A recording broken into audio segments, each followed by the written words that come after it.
Hurry before she tackles you in the hallway. Oh my goodness. Thank you so much. And I love you. And thank you. So I found your message 6 years ago and studied it. And my life has changed beyond my wildest dreams. I have created a multi-million-dollar business. I have 100 employees that I love.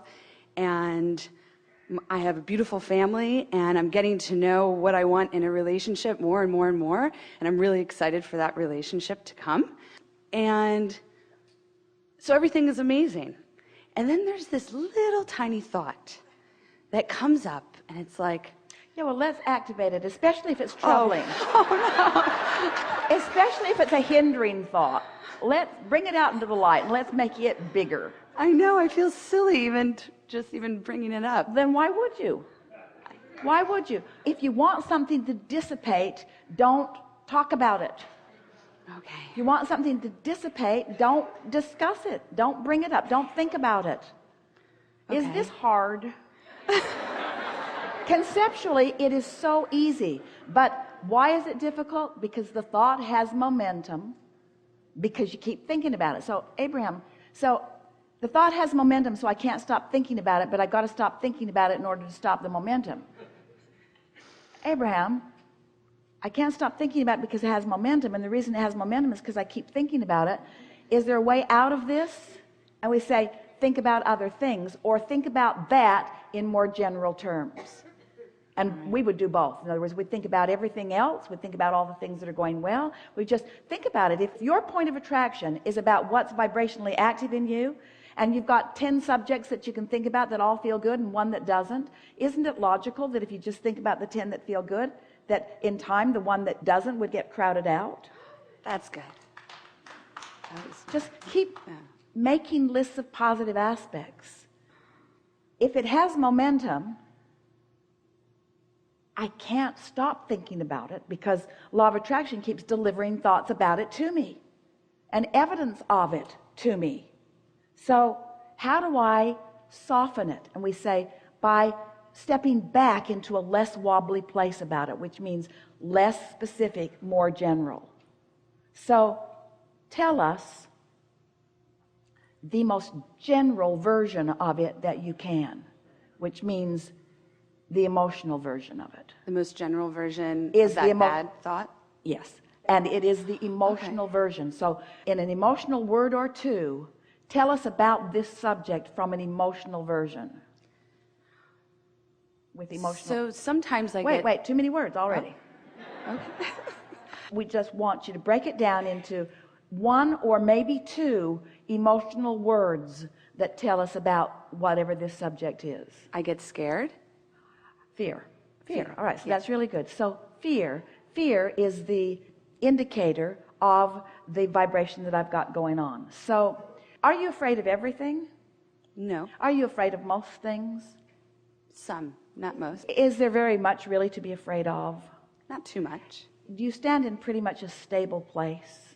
Yes. Do you have any other emotions other than fear? Yes. Do you have emotions such as love? Yes. Is there anyone that you love? Yes. Do you have emotions such as enthusiasm? Oh yeah. Oh yeah, you were telling us about that earlier. And so you're saying to us that you feel a lot of emotions. Would you say that more of the emotions that you feel good to you? Yes. So you have nothing to fear ever. You have nothing to fear ever. If all of that is true, and it is, you've got a good vibrational balance going.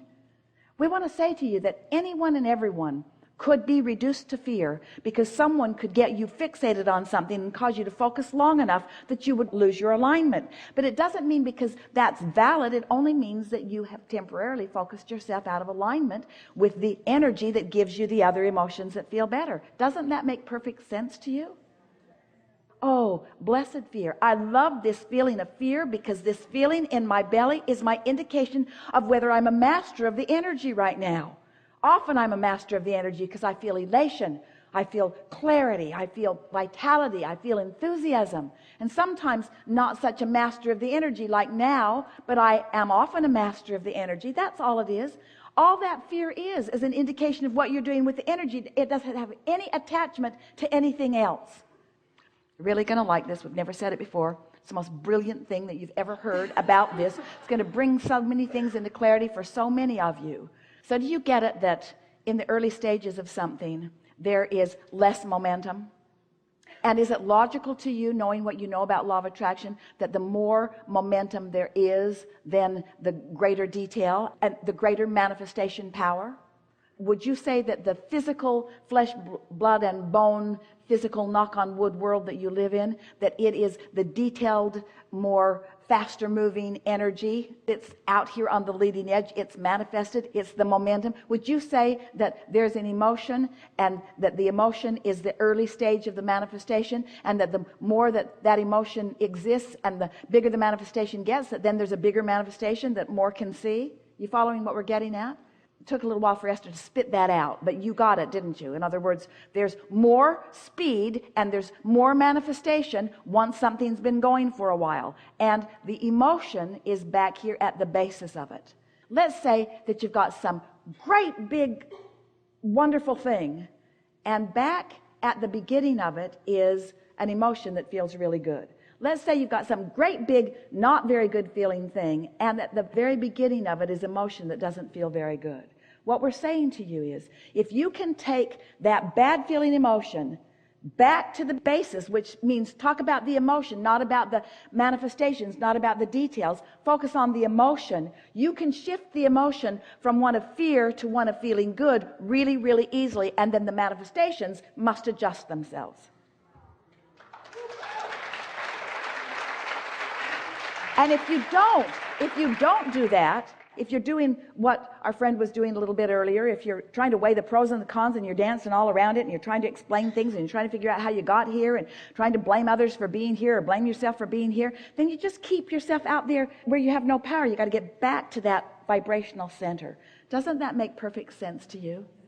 So rather than trying to solve your fears by taking the manifestation in its fullest blown sense in the way it is appearing in your life experience and sorting it out there in the details, instead, don't give your attention to those details. Give your attention to the way you feel, and then remind yourself that you have control over the way you feel, and watch how every demon, everything that you do not want, must cease to exist in your experience, because you have taken its power away at its root. Thank you. Thank you so much.